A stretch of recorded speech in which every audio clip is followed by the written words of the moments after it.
Turut berduka cita yang mendalam untuk semua korban dan juga keluarga korban yang terlibat dalam insiden kecelakaan kereta di Bekasi Timur.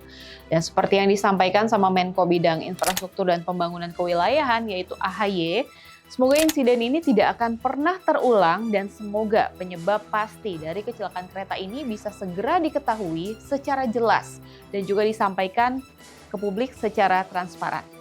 Serta cari solusi ya pastinya ya yang jelas jangan asbun dengan buat pernyataan gerbong wanita dipindah terus gerbong depan dan belakang jadi yang laki-laki. Kasian kan tuh kaum Adam itu dijadiin tameng mulu gara-gara asbunnya si ibu kerudung pink ini. Ya walaupun ya jadinya minta maaf dan klarifikasi. Tapi kan gemes gak sih?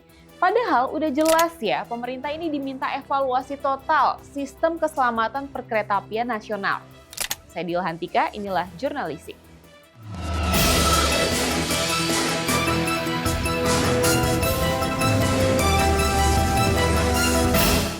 Belum hilang duka dan rasa kehilangan dari tragedi kecelakaan kereta di Bekasi. Sudah ada aja pihak yang bikin kesal, bahkan sampai kita semua tuh jadi terheran-heran, sampai si taksi yang disebut-sebut sebagai biang kerok aja, ini diduga ngapus catatan tragedi kecelakaan ini.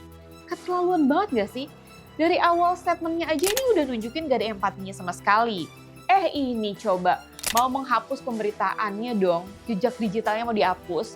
Ayolah, gimana sih rasa kemanusiaannya? Padahal tersebar luas loh di media sosial ilustrasi dari awal tragedi di stasiun Bekasi Timur ini. Yang bermula dari taksi ijo ini ketemper, terus ditambah lagi adanya dugaan signal error.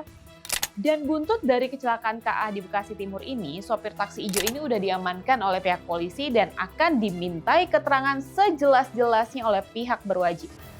Sementara Presiden Prabowo Subianto yang menyampaikan duka mendalam dan juga memerintahkan untuk melakukan investigasi, Prabowo juga menyetujui anggaran jumbo sebesar 4 triliun rupiah untuk pembenahan infrastruktur perkeretaapian dan meminta segera dibangun flyover. Setujui segera dibangun flyover langsung oleh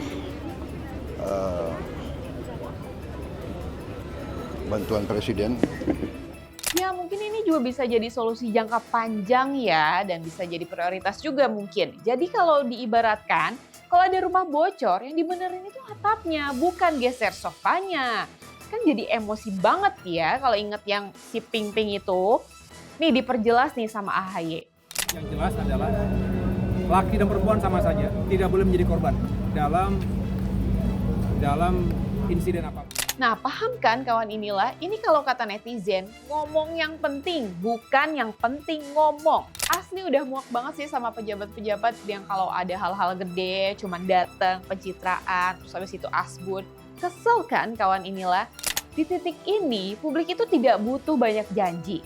Yang dibutuhkan adalah kejelasan. Apa yang terjadi? Kenapa bisa terjadi? Dan bagaimana memastikan ini tidak terulang lagi? Pemerintah dan juga semua pihak terkait ini punya peran penting loh untuk menjawab tragedi Bekasi Timur itu. Mulai dari audit menyeluruh sistem keselamatannya, evaluasi teknologi persinyalannya, hingga memastikan koordinasi antara jalur ini benar-benar tanpa celah. Karena di era saat ini, di era sekarang, keselamatan transportasi ini bukan lagi pilihan, tapi standar wajib yang harus dipenuhi.